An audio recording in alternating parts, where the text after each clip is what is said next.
Welcome back. A number of sessions that we've gone through have talked about succession planning and the fact that there are so many operators retiring and that communities are growing and there's a real need for operators.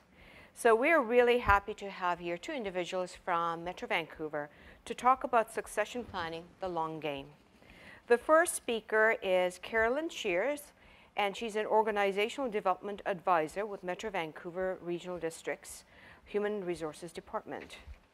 The second person is Maggie Boak, and she's a lead advisor, organization development with Metro Vancouver's Human Resources Department. So I'm going to leave it up to the experts to tell us about succession planning and the long game. Thank you. Thank you very much, Kalpna. And thank you very much for the opportunity to be here today. It is our pleasure and honor to participate as presenters at EOCP's 2020 virtual conference. And the focus of our presentation today, succession planning, talent management, is a subject that both Carolyn and I are passionate about. So Carolyn Shears and myself, Maggie Boak, we're part of the talent management and organization development team at Metro Vancouver, as referenced by Kalpna. And succession planning, the challenges we face, and the strategies we need to have in place to ensure that we have skilled and talented staff in place at the right time to deliver essential services to our region is core to our everyday work. And increasingly, as an organization, we've realized and we've committed to the fact that strategies and initiatives that are future-focused with a long road ahead until the results of our current efforts will be seen are required. We've recognized this and we've accepted it, that it's necessary to make this investment. Plant those seeds today with the fruits of our labor possibly not coming to fruition for 10 or more years in the future. So in terms of our presentation today, succession planning, the long game, what we're going to do first is just tell you a little bit about our organization. Who is Metro Vancouver? What do we do? Then we'll highlight some of our workforce challenges, and we'll talk a little bit about our response to these challenges. So we'll walk you through a little bit about our talent management strategy, how we're developing our own talent. We'll talk about succession planning, and we'll also highlight a recent initiative relating to our efforts to grow our external talent pool. And that initiative is really exciting, and it's in collaboration with the EOCP and BCIT, and it's to bring an operator training program to the Lower Mainland. So first of all, who are we? What do we do as an organization? As many of you will already know, we'll go through some of this fairly quickly. Metro Vancouver provides vital services to our region. We serve a population, as Ravi noted in the awards ceremony, we serve a population of 2.7 million people. We're a federation of 21 municipalities, 1 electoral area, and 1 Treaty First Nation. And we work collaboratively to plan for and deliver services on a regional scale. So as most of you know, our core services are providing drinking water, wastewater treatment, and solid waste management. But we also regulate air quality on the minds of many of us over the last couple of weeks with the current situation in the Lower Mainland. We also plan for urban growth. We manage a regional park system, and we provide affordable housing. Our organization is governed by a board of directors of elected officials from each local authority. Metro Vancouver is made up of 4 separate legal entities, each with a different set of members, and each with its own history. Very briefly, the Metro Vancouver Regional District was established in 1967. The Greater Vancouver Sewerage and Drainage District dates back to 1914. And the Greater Vancouver Water District was formed in 1924. Our newest entity is the Metro Vancouver Housing Corporation, established in 1974. So we employ more than 1,700 employees, and more than half of our employees are working in the realm of water and wastewater treatment. And a considerable number of our staff are EOC certified, and this is a requirement of their roles. It's also important to note that our organization is responsible for a considerable capital plan with diverse major infrastructure projects, both under construction and in the planning phases throughout the region. The Port Mann Tunnel project shown in this photo is one such example. In order to comply with new regulations, we're also in the process of replacing our current Lionsgate wastewater treatment plant with a new treatment facility, the North Shore Wastewater Treatment Plant project. And the photo on this slide is a really recent site photo of the digesters under construction. As an organization, we're also upgrading 2 additional wastewater treatment plants, the Iona Wastewater Treatment Plant in Richmond and the Northwest Langley Wastewater Treatment Plant. So the size and scope of our capital plan is considerable, and having the staff in place to deliver on these projects, but to operate and maintain the infrastructure once built is vital. And our population is growing. So it's been mentioned a couple of times that we currently serve a population of 2.7 million people. That population is anticipated to grow to 3.6 million by 2050, which means we need to continue to focus on our infrastructure to meet our needs, the needs of the region and the population in the future.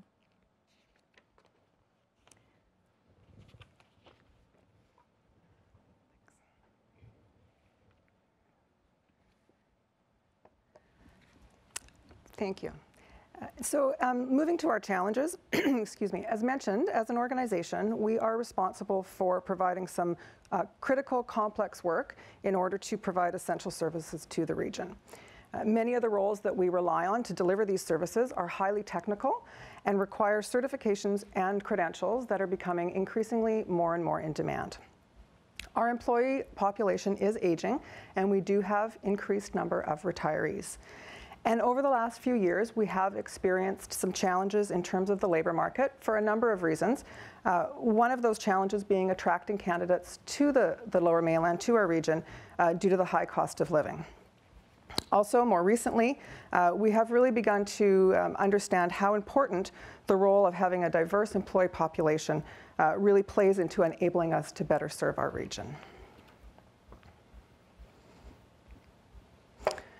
So, looking at some Canadian age demographics, it's not news that our population is aging and that is a major factor in the workforce challenges that we're experiencing. We've been talking about baby boomers and their impending retirement for a number of years now. As a whole, Canada's population is aging. In 1971, there was fewer than 10% of Canadians over the age of 65, and 30% of the population was between the ages 1 and 14. Now, Canada has more people over the age of 65 than under 15. And that crossover started to occur in 2016, which you can see on the graph with the intersecting lines at the bottom. Now in Canada, approximately 16% of the population is age 65, due in part to the baby boomers continuing to age. Baby boomers born between 1946 and 1965 are currently between the ages of 55 and 74. Many of them have already retired out of the workforce, some are in the process of retiring, and some are looking to retire in the next number of years. According to Stats Canada, this trend is going to continue to increase, and by 2031, they predict nearly 1 in 4 Canadians will be over the age of 65. Furthermore, they predict that this pattern will continue on this trend for the next 50 years or more. So moving from the Canadian workforce to the water and wastewater sector more specifically, we know that this sector is faring worse than some other sectors in terms of having the necessary qualified people ready to move into those roles as people transition out of the workforce. BCWWA and EOCP in 2015 created a report called the Water and Wastewater Sector Profile. And they found that over 1/3 of the workforce was currently over 50 years of age, and that more than half of those people were expected to retire by 2025. So this would be equivalent to roughly 1,150 employees. The knowledge loss due to those employees leaving the workforce is one of the major barriers that are challenges that are facing employers today. We know that we need some succession planning, particularly at this sector level, so that we can ensure that that knowledge is being transferred as people exit the workforce and new people come into the workforce. So drilling down a little bit further now, we're going to look at some Metro Vancouver numbers.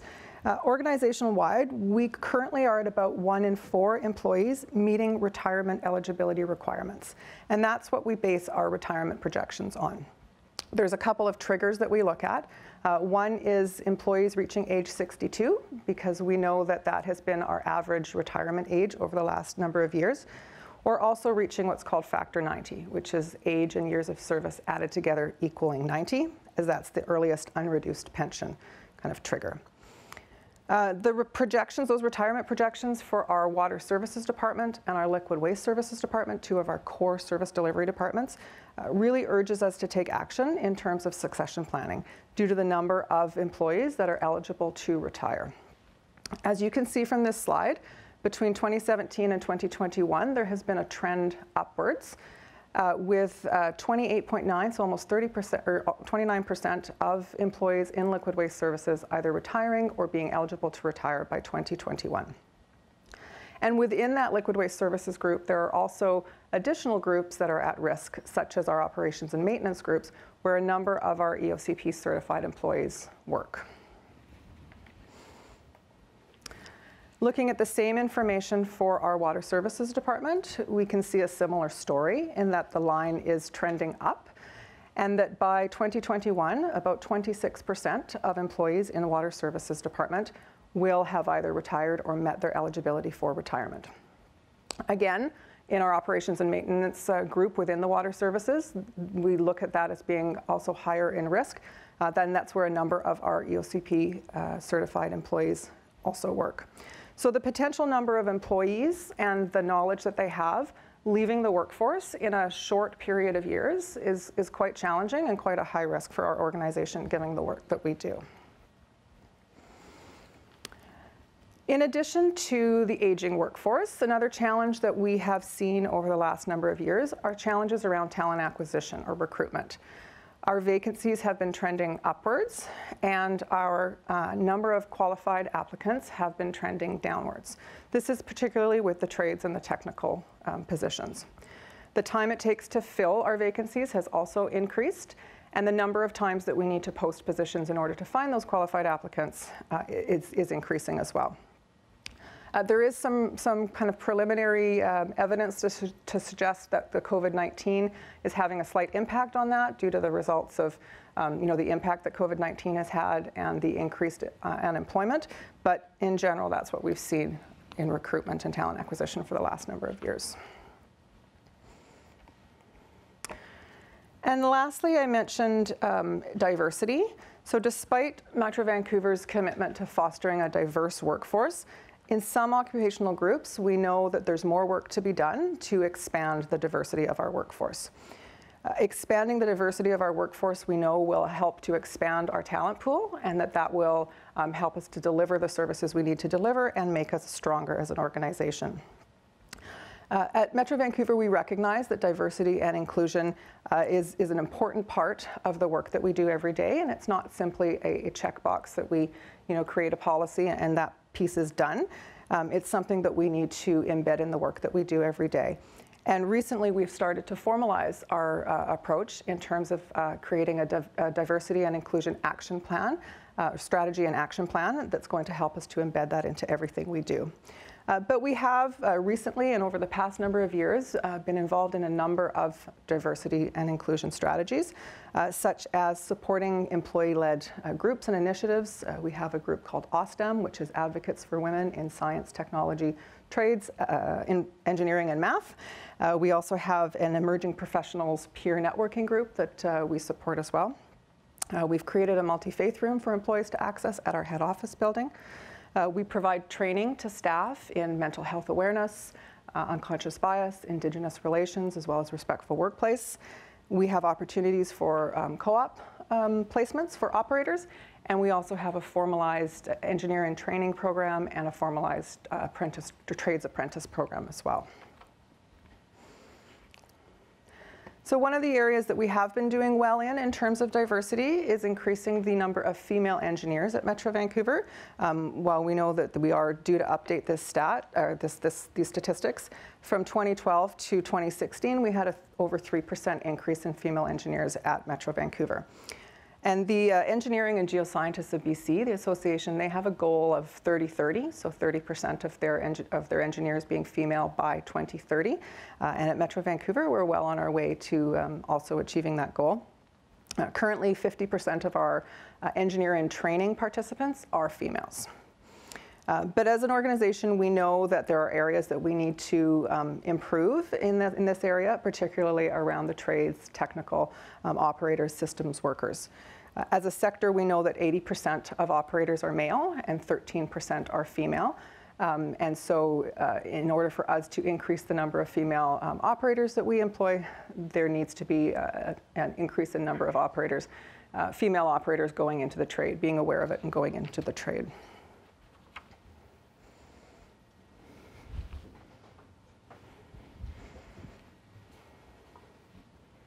Great, thank you. So you're probably wondering, there's a lot of problems, but what are we doing? So we're going to share in the next few slides some of the things that we are doing at Metro Vancouver to address these challenges. And just prior to doing so, I think it's important to note that this is a work in progress, and we hope that and we recognize as well that we have additional work to do. We hope it's helpful what we will share, and also would be interested in learning about what other organizations are doing as well.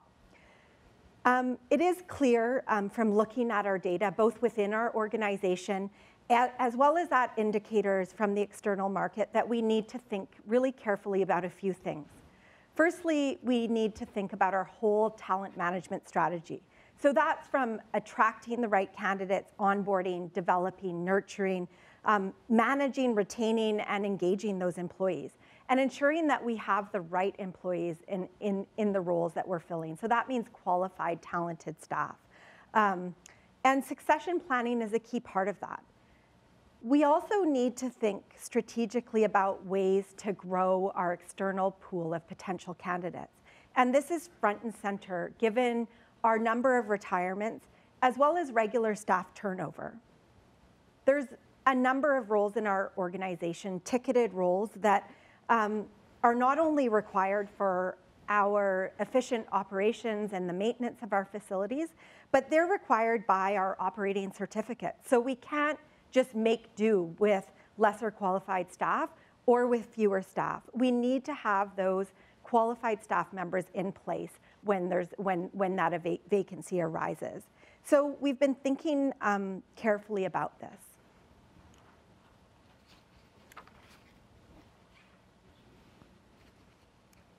So we've been thinking carefully about our talent management strategy, succession planning, and growing the external pool. As it relates to talent management strategy, in 2017, we formalized a talent management and organization strategy for the organization. So that was a strategic planning process that we underwent as a team in our human resources department, but also in consultation with other leaders in the organization to formalize a vision, mission, and values for what we are doing in this realm. That was an important process for us to undertake so that those of us working in this realm, working to develop programs, to develop initiatives, that we all had the same goalposts in mind when we were doing so, when we were conducting this work. And when we're talking about talent management, what we're talking about is the full employee life cycle. So, and talent management is a set of integrated, strategic, organizational HR processes designed to attract, recruit, onboard, develop, motivate, and manage, retain engaged, productive employees. And the goal is to create a high-performance, sustainable organization that can meet its operational goals, that can meet its strategic goals. It's important to note that this approach views employees, views career paths as a continuum. And it helps employees progress along that continuum. So it's supportive in that manner. And the topic of our, the main topic of our presentation today, succession planning, is a critical part of that. So attracting, hiring, and growing our talent pool, it's a journey. It's a journey for us to do that, to build the awareness, to engage the talent, and to recruit the very best. And we've realized this piece around awareness and engagement needs to start early. And it needs to start much earlier than traditional recruitment efforts would. So, and it needs to start before someone's ready to commence their career. So what we're doing is we're working to plant that seed early with outreach to get prospective employees aware of the diverse career opportunities available in the sector. So that includes things such as outreach to elementary students and high school students, where we might sort of build that dream about what their career path may look like and introduce them to options that they may not have ever thought of. So that outreach to school-aged children, students, whether it be high school or elementary, these efforts mostly involve just knowledge about our organization, what we do, what those career opportunities are. This year, since March, we had an employee-led initiative actually in this realm called Metro Engage. And that was to engage elementary students. It was a pilot project to engage elementary students, age students of Metro Vancouver employees, where they got to know more about our work. And of course, that group of elementary students, their parents work for our organization, had some knowledge. But our perspective is that really providing additional information to this group of children, that would percolate to their classmates, to their teachers, to their friends. Other things that we've done is participate in career fairs that are targeted to early high school students. We track students who work at MV for co-op terms to understand when they'll be available to enter the workforce on a full-time basis. And we've also been partnering with colleges and other stakeholders to grow programs needed to train the individuals for the positions we're going to need to fill. And we also believe strongly in terms of, as part of this strategy, about early career opportunities. This is both about developing our staff into roles that we're eventually going to need, but it's also an attraction strategy in that there's opportunities. For instance, our apprenticeship program for trades, our engineering and training program for new engineering graduates, as well as other opportunities. So we've supported these programs in place for employees, as well as employee-led initiatives, such as ones that Carolyn has mentioned, our Emerging Professionals program, the advocacy group for women in STEM. And these programs and initiatives, these opportunities, these development opportunities are an integral part of the strategy.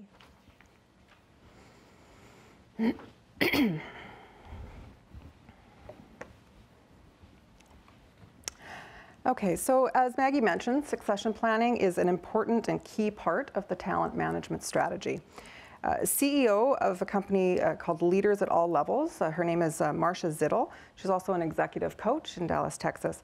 She notes that succession planning isn't just naming a new person into a new position.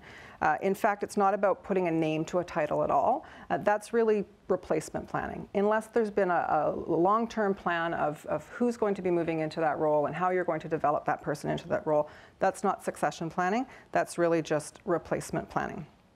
Succession planning is an integrated, strategic approach to anticipate what are the future needs going to be, what are the future capabilities going to be, and competencies, and to ensure that we have the right person qualified to do the right work at the right time in the future.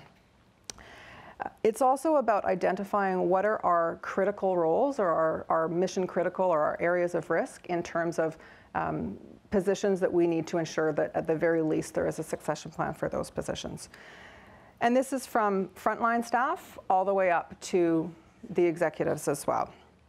We want to make sure that as employees are exiting the workforce, that knowledge that they have, that great knowledge and experience, isn't walking out the door with them. We think that succession planning and what we've been working towards at Metro Vancouver, it's not just an annual kind of tick box exercise, it's something that's integrated into the work, into the everyday work. So the goal is to continuously identify and develop those high-performing employees that can not only fit the current needs, but also the future needs of the organization. Succession planning helps us to identify and develop sources of talent and potential successors in a systematic and formal evaluation process. And this is both internal and external candidates. So roughly, best practices, 65 to 70% of movement within the organization should be from within the organization, or succession, and then roughly 30 to 35 from external candidates. So as you can see from the slide, there's an 8-step process that we've presented here for succession planning. So I'll just quickly go over the 8 steps. First of all, strategic planning and data review. It's looking at the data that you have and looking at what are those projected retirements, where do those numbers fall. Aligning your recruitment with your workforce and strategic planning. So looking at your 1, 3, 5-year greater work plan and aligning your recruitment strategy with that plan so that you have the right people in the right place at the right time. Mapping your talent, your current talent, looking at your current staff. Where are we now? Creating an actual succession plan, so getting something down, on paper. Developing the competencies that people will need to be able to move successfully into those roles. Continuing to performance manage all the way through. Continuing to make sure that knowledge is being transferred as people exit the organization, and then evaluating your plan as you go. So one of the first pieces in creating a succession plan is to identify what are those mission critical roles, what are those areas of risk, and this is one of the tools that we use at Metro Vancouver. So a mission critical role is one of those roles that has critical influence on the operations and strategic objectives of the department. So if that role suddenly were to be vacant and there wasn't a successor ready to take over into that role, there would be a noticeable difference in that department or that division or that organization's ability to meet their objectives. So it's not about which is the important roles. All roles are important. It's about which ones will have a critical impact should they be vacated with no immediate successor. We also, we also look at areas of exposure or areas of risk. So for example, a work group that perhaps has a large number of people that are going to meet that eligibility requirement at the same time. Although the particular positions may not be identified as mission critical positions, having a large number of people retire out of the organization at the same time would put the organization at risk in terms of being able to meet their objectives. So next, what we do is what we call talent mapping, and this is understanding the current talent that you have, understanding what talent is missing, and developing a plan to address both of those. The main goal is so that you can accurately predict who in the organization is likely to progress over time, and who is going to be those solid contributors over time. And the better we are at being able to map our current talent, the better we will be able to ensure that we have the right people ready for the right roles at the right time when we need them. So we look at performance, and we also look at potential. So performance along the bottom and potential along the side, and just map out where our current employees sit in terms of have they reached their potential? Are they performing at the highest level they can perform at? Are they somewhere in the middle? And just getting a sense of where they are. And then once that's occurred, we need to determine how are we then going to support those employees and develop them in ways that will allow those that are potential successors to new roles to be successful. So is it a matter of developing breadth of knowledge? Is it a matter of developing depth of knowledge? Is it a matter of ensuring that people are continuing to be engaged if they're already at their potential and performing at a high performance level?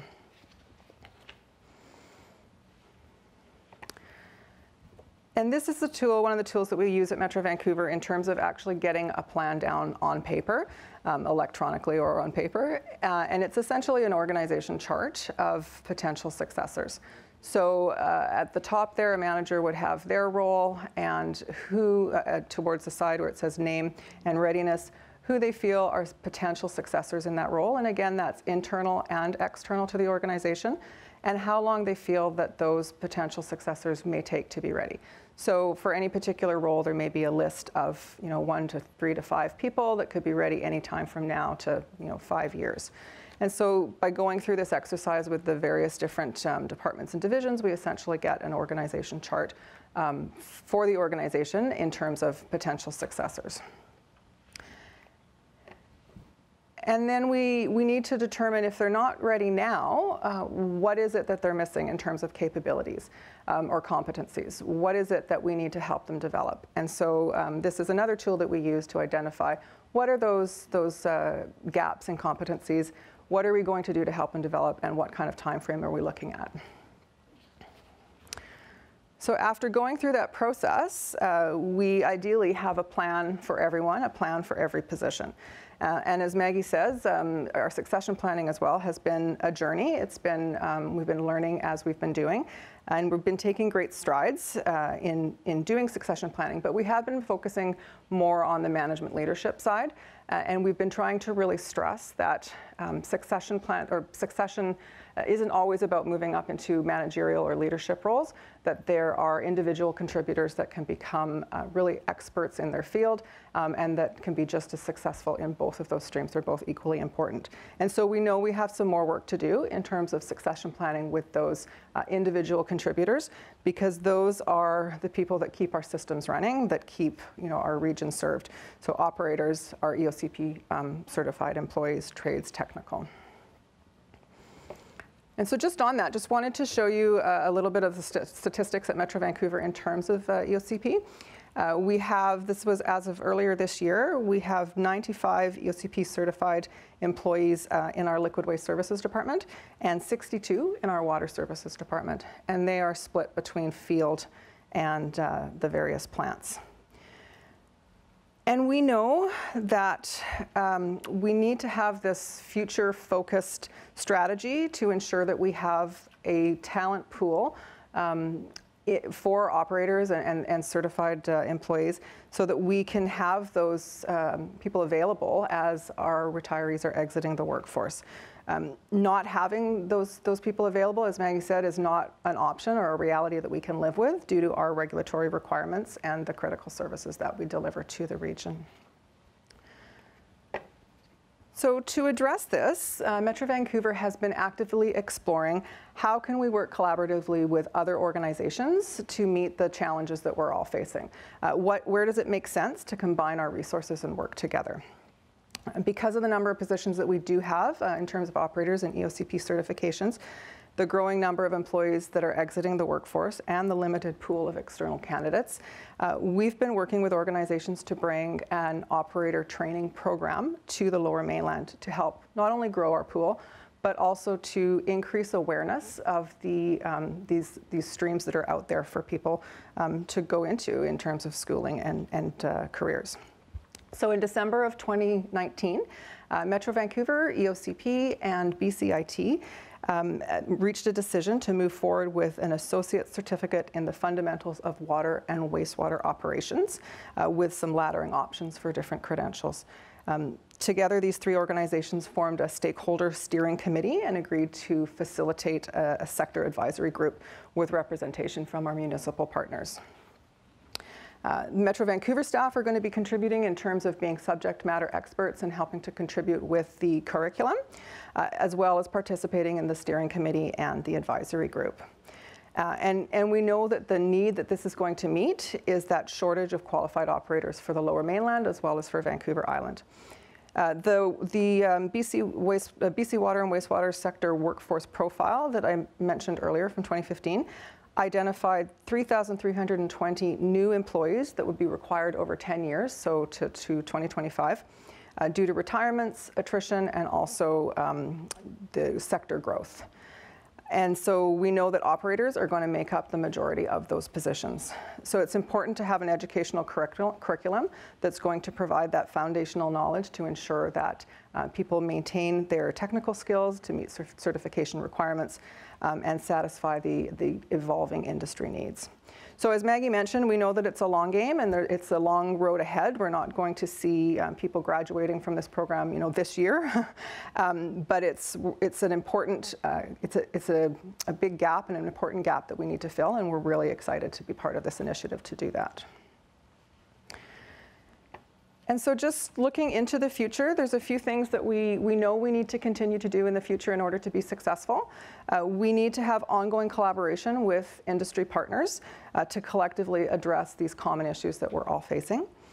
We need to have ongoing collection of data and analysis of the metrics, those workforce metrics. We need to continue to identify what are the common issues that are out there and continue to commit to action to trying to find resolutions to those issues. And then lastly, just not be afraid to enter into those long-term initiatives that may take time to see the fruits of our labors, but are equally important in order to address some of the issues. So that concludes our presentation for today. And on behalf of Maggie and Metro Vancouver, I would like to say that it was our pleasure to have the opportunity to be here today and to present at this virtual EOCP conference. And at this time, we're happy to take any questions or comments. Okay, I do have some questions. Okay. And to avoid the crowding on the stage, I'll just ask them from here. So Diana asks, what is the approximate cost in talent acquisition strategy for your organization? That's a really good, thank you for the question, Diana. It's a really good question, and I'm not sure it's something that that we have the data in our pockets to be able to ask at this point in time. So yeah, I'll need to defer or to a later date potentially on that. My contact information is on LinkedIn, Diana, if you wanted to get in touch. Maggie Boak, thank you. Okay. I have another question here. Have you open learning student outcomes for the secondary sectors or pre-apprenticeship similar to the trades? Open learning outcomes. Would you mind repeating the question one more time? Thank you. I'm not absolutely sure. If Yeah. Peter, if you're listening to this, could you just reframe that question? And I'm going to go on to the next one because Sure. I think there's some doubling up there. So Peter, if you could just respond to that question, if you could just reframe that and ask it again, that would be great. In the meantime, I'm going to move to another question here. And the question I have, there it is a question from Peter. Are there learning outcomes for secondary students with practicums on the job or mentors to facilitate competency learning environments such as trained small groups? Yeah, we do have a group in our external relations department that works with teachers in various school districts.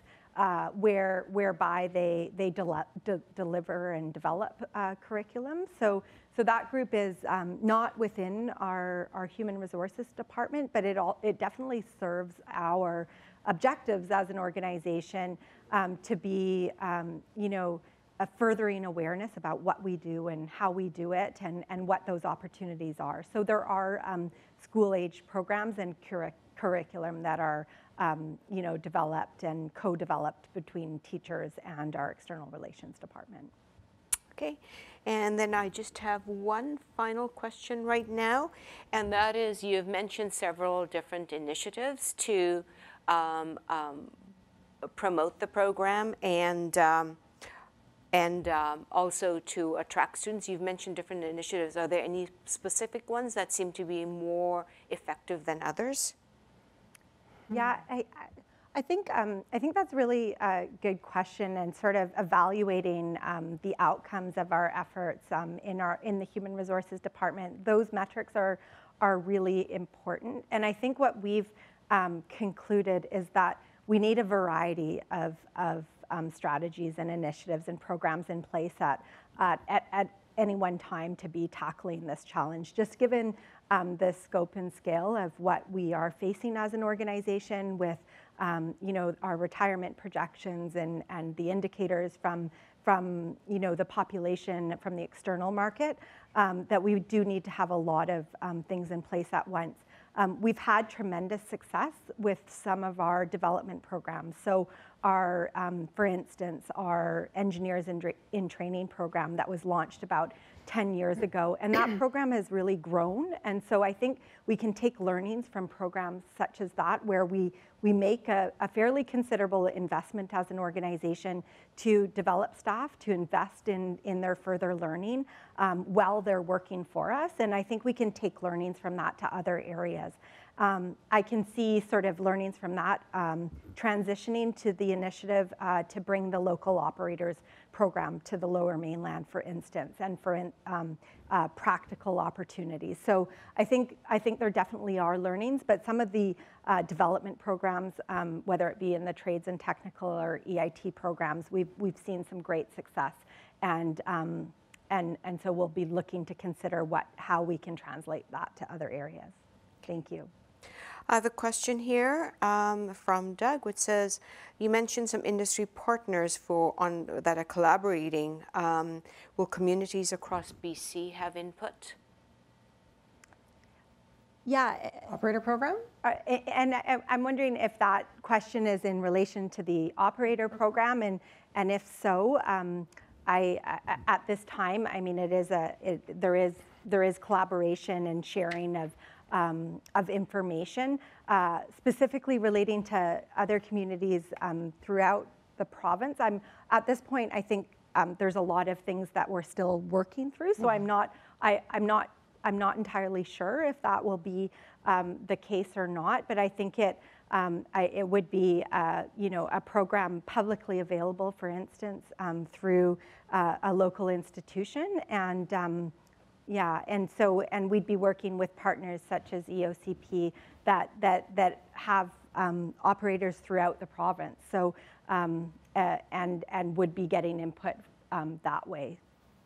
Okay, and I have one final question, and this is from Diana, and it is: what do you recommend for utilities in rural communities with respect to succession planning? In rural communities. I think that succession planning in general, the same principles apply, whether it's rural or urban communities. But yeah, I think it's that outreach, right? It's planting that seed, as Maggie said early, and getting out to the different schools and planting that seed early. I know just anecdotally we've had some great uptake and some great interest in the things we've been doing out at the elementary and the high schools. Yeah. And in rural communities, it may also be targeting outreach to the population in the immediate area that may have roots in that area and may be committed to staying, but not understand that there may be these great career opportunities with the local water, wastewater systems, or other important services. So I hope that helps. We are in a process of learning ourselves, and it was a great honor to be able to participate at the conference virtually. Thank you very much. Okay, thank you very much.